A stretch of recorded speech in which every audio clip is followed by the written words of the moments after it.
At the start of the new year, I decided to make it a goal to read at least 50 books this year, and so far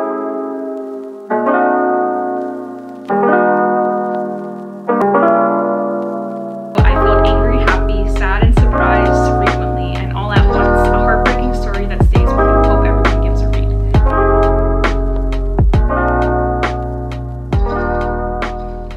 Hey y'all, welcome back to my channel. My name is Giovanna, and today I will be discussing some of the books that I've read in the year 2021. In no particular order, I'm going to be going one by one through each book and discussing what I really liked about it and why it's at the top of my list for this year. At the start of the new year, I decided to make it a goal to read at least 50 books this year, and so far I'm slightly halfway through. I have a lot to catch up on in the next couple of months, but I'm pretty much halfway through most books that I've wanted to finish this year. I just need to take the time to complete them. I have a really hard time when I start a book to stay consistent on that one book. I always want to jump around and read like 3 or 4 different books at one time, and it makes it really difficult to finish them, but at least I've started, so I need to go back to a lot of books that I am reading and wrap them up and find out the ending. I'm not sure why I let myself like live in a cliffhanger. If you want to follow along my reading journey, feel free to follow me on my Goodreads account. Without further ado, let's jump right in with my first pick of 2021, which was actually a reread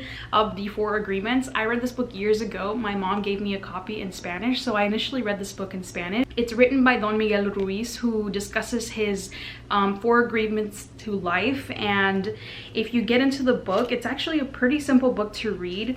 And on the cover page, it discusses the actual 4 agreements, which are: be impeccable with your word, don't take anything personally, don't make assumptions, and always do your best. Which sound really simple, but the way he explains it really makes you rethink your everyday actions and the energy and the persona you put out into the world. From time to time, I find myself reaching for this book just for comfort and just to reread, to recenter myself. So this is probably going to be a book that I carry around with me for a very long time. Not only was it a book that my mom gave me, and it's something that she also rereads, so we have that commonality. Regardless of your spirituality and what you practice, I feel like this could apply to so many things in your life, whether that be your personal life, your work life, and I've really enjoyed rereading this book. I read it at the top of the year, so it was a great way to start off my 2021, so I really enjoyed rereading this. My second pick this year is a book I actually read on Audible. I wish I was sponsored. This would have been a really good plug, but I'm not. I paid for this with my own money. I read The Undocumented American, and it centers around the lives and stories of individuals who are undocumented immigrants in the United States. And this one really struck a chord with me personally. I truly enjoyed listening to her insights and her collection of stories from individuals in New York, specifically following like the events that occurred after 9/11, many of them being skilled workers, and just capture the essence of so many lives that we don't get to hear a lot from. Her writing is so painfully detailing in the best way possible. I say painfully because it's like you're there, and a lot of these stories are painful to listen to, so you can feel their emotions, and you can even feel the way that like Karla feels while she's like interviewing these individuals, and it's so heartbreaking. Like I'm like getting emotional because there were periods in that book and while I was listening to it that felt so real, and I just enjoyed reading it thoroughly. I do have to say, I had to brace myself to read it because I knew it was going to be one of those books that was going to tear me apart completely. So I would read it again, but next time I have to be a little bit more emotionally prepared, and it took me a while to recover from that book because it opened my heart a lot, and I felt vulnerable after reading it, but I enjoyed it thoroughly, and I would 10 out of 10 read it again. My third pick I also read in an audiobook form, but I really want to get it in physical form because or it's written in the form of like short chapters, and I kind of liked that dynamic and how fast-paced it felt, but also how detailed and how thought out every single chapter was.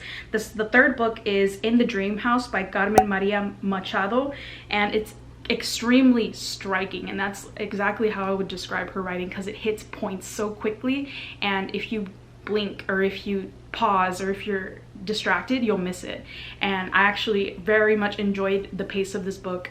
it's more of like, it's a memoir really, but it doesn't really follow the typical standards and layout of a memoir that we usually see. I was reading this book in Audible at like 2.2 speed because that's how good it was, and that's how like fast I wanted to know how it ended, because it felt suspenseful, almost like scary, and you really could like sense how in periods of time she would feel fear, angst, and confusion, but also peace and love and appreciation, and she felt seen at some points, and it just goes through the roller coaster of events that typically occur during a traumatic abusive relationship. But yeah, this book I want in physical form so bad, because it was beautiful. It was beautiful from cover to cover, and she changed the game for memoirs, truly.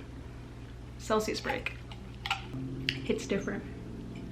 My fourth book is one I actually have in physical form, funny enough. It's Blink by Malcolm Gladwell. Gladwell has a plethora of self-help books, but this is the one that I picked up.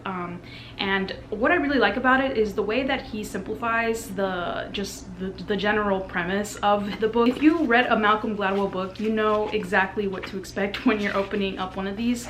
Honestly, I'm under the impression that if you read one, you really don't have to read the other, but that's just my personal opinion.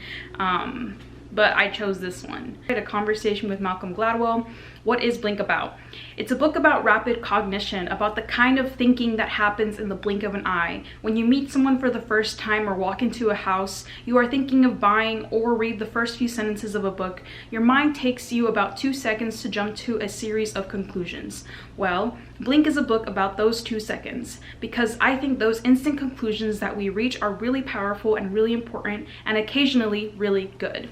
And although I'm not typically the kind of person who likes to be extremely chaotic and make split-second decisions, especially about important matters, I do think there is some validity to the concept of split-second, or how he describes 2-second decision making. And it really is more so about being more into your personal self and how to start trusting yourself. And I think in that sense, it makes a lot of sense. And I can say this book completely obliterated my indecisiveness, but it did help me rethink why I was so indecisive and why I didn't trust my own decision-making skills. So I feel like in that sense, this book was really helpful for that. And I think I want to gift this to one of my sisters or one of my friends, but I have not had the chance to, so I need to get to that.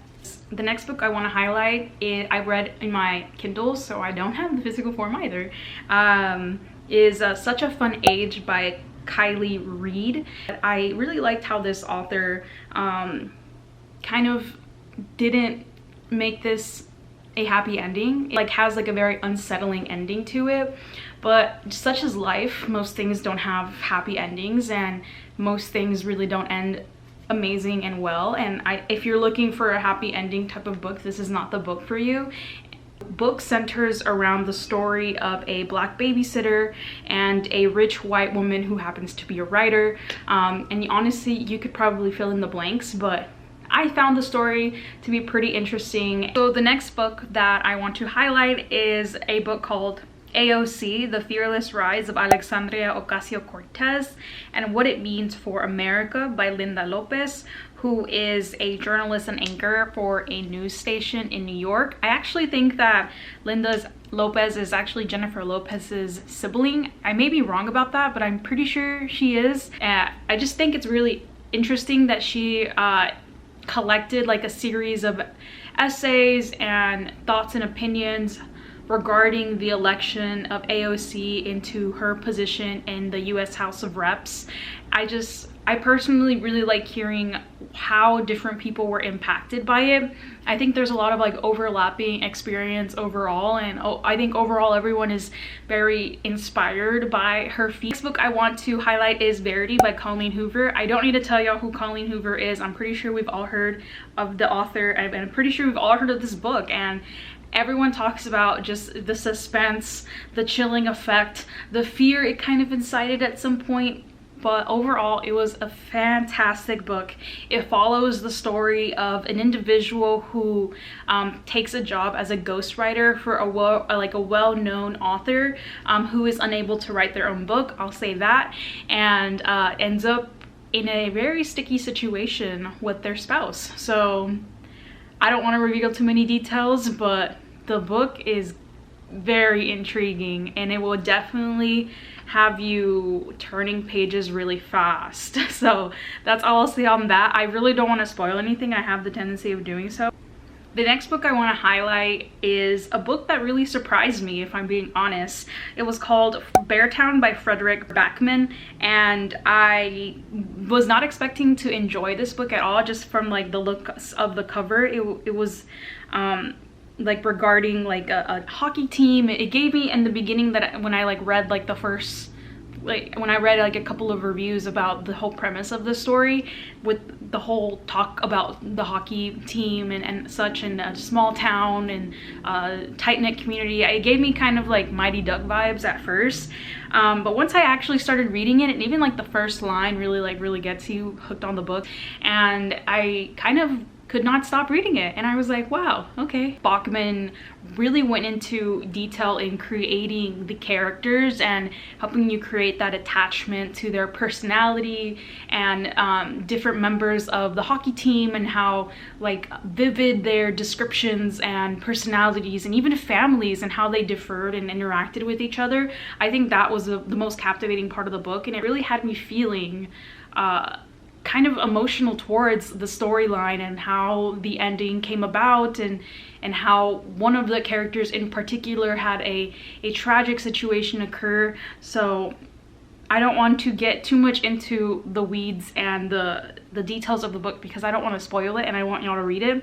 But I really enjoyed this book and it really did surprise me. The next book I want to highlight is Where the Crawdads Sing by Delia Owens, and I really enjoyed this book. It really came at me in a time where I felt a little uninspired to read, and this book just completely sparked it back up for me. I'm reading my own review on my Goodreads account. I wrote, I felt angry, happy, sad, and surprised frequently and all at once. A heartbreaking story that stays with you. Hope everyone gives a read.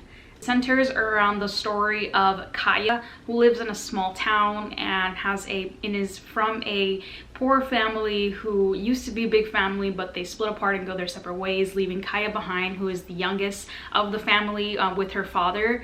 And it just talks about her entire story. She gets entangled in a murder trial of a bar athlete essentially in her town. So the story really does take a turn at some point, so I hope you guys give it a read. I heard there's going to be a movie coming soon for this book, so I definitely will be first in line to watch that movie. The next book I want to highlight is The Alchemist by Paulo Coelho, and I actually read this one on my Kindle, and it was really the book that inspired me to get off my butt and finally make this YouTube channel. And it was this specific quote that to this day I refer back to. If a person is living out his personal legend, he knows everything he needs to know. There is only one thing that makes a dream impossible to achieve: the fear of failure. And after I read that, I got off my butt and got things done. So that's just one line, but really this whole book was just a hodgepodge of highlighting and taking notes, and I felt like I was intensely researching that book. But I really recommend that book. I bought that book in Spanish for my mom because I wanted her to read it as well. I wouldn't really describe it exactly as a self-help book because it details the story of a young boy who journeys through his life and attempts to find treasures of sorts. But it really was deeper than that, because we learn along with the boy who eventually becomes a man and grows up, just the travels that he experiences and all the lessons he learned through settling in certain places and through deciding to leave and through journeying through finding himself, the experiences of fear, failure, happiness, love, excitement, all of that you experience in that book with him. And just part of it is like hearing about the life stories that he has, the inspiration that he grasped from others, and the inspiration he was able to give to others. It just was a beautiful story, and it really just inspired me to like get off my butt and then finally do the things I wanted to do. So I really recommend that book if you feel like you're in a little bit of a rut and you need that kind of inspiration to get you back on track to where you want to be. And I think that book was fantastic. on and on, but I think I'm going to end it with this last book, which was a book that actually inspired me to get up and start reading, if I'm being honest. And it's Neil Postman's Amusing Ourselves to Death: The Public Discourse in the Age of Show Business. I actually was required to read this book back in high school, and I read some of it, not the entire thing. You know, high school was a weird time, but I reread it now just because I was in a period of time where I was watching a lot of TV during like the pandemic. I really got enthralled in a lot of TV, and really it comes down to individuals will only receive information if they are entertained and if they are amused. As such, we are on the verge of amusing ourselves to death. If you've made it this far into the video, comment below what your favorite book of 2021 has been, and if you have any book recommendations for me, I'd be happy to hear it. Thank you so much for watching, and I hope I see you next time. And let me know if you enjoyed this book review, and I'd be happy to do many more. It's always a good time, and I'll see you next time. Bye.